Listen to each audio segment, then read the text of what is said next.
Hello, my name's Dan Murphy. I'm a criminal defense lawyer in Edmonton. I hope you're all doing well. I'm going to talk to you today about the changes in BC as a number of drugs have been decriminalized. Okay, so the Controlled Drugs and Substances Act is the code that everyone uses to the police use actually to lay a criminal charge, and then the prosecution service from the federal government goes ahead and prosecutes that charge. What BC did was apply for an exemption from Health Canada so that certain drugs, and I'll go through them, are now decriminalized. Now, decriminalized is different from marijuana. It's not legal, so it's not going to be sold in stores. It's just that if you're found with the acceptable amount of drugs, then you won't be charged. So the amount is 2.5 grams. The drugs include opioids, crack and cocaine, methamphetamine, and MDMA. So those are the drugs they set out. Basically what they're trying to deal with is a health crisis as they defined it due to the substance abuse which is occurring in British Columbia.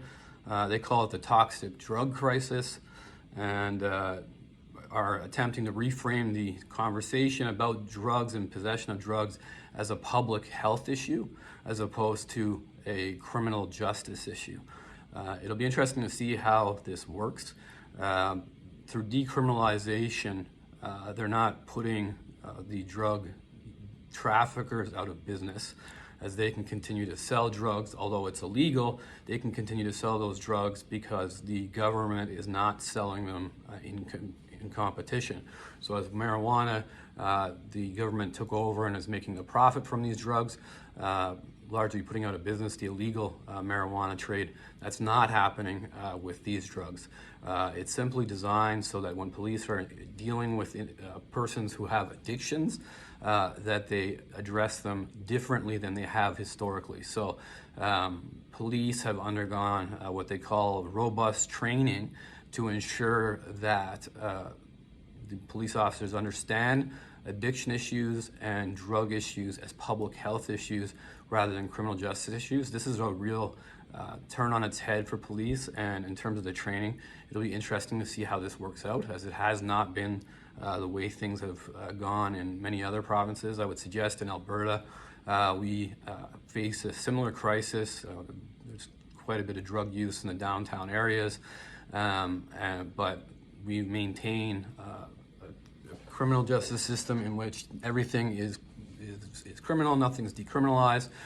So you will see charges of possession of 2.5 grams or 1 gram of specific substances.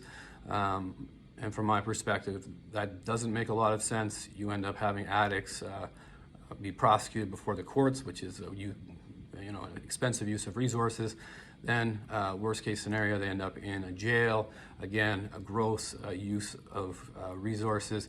And as such, I think watching BC carefully as a model is important. Their exemption lasts till 2026. There'll be enough data to know whether this model works. It has been used in certain countries in the world, such as Portugal, where they legalized all drugs. But it's very odd that you can be in Alberta and you'll end up in a jail cell for the same thing that if you were in BC, you would receive no penalty for unless you violated one of the rules that they have set out as a part of this exemption. So again, BC is the experiment. Hopefully they're successful and we can start addressing drug issues as they actually are, as public health issues, and focus on addiction and getting some of these people off the street so that they can live more productive lives. And in terms of decriminalization versus legalization, I think we're ways away from legalization, but certainly if the criminals are those who are selling the drugs, this step taken by BC certainly won't address that. All right, so that's my take for today, and I hope everyone has a good rest of the week. Take care.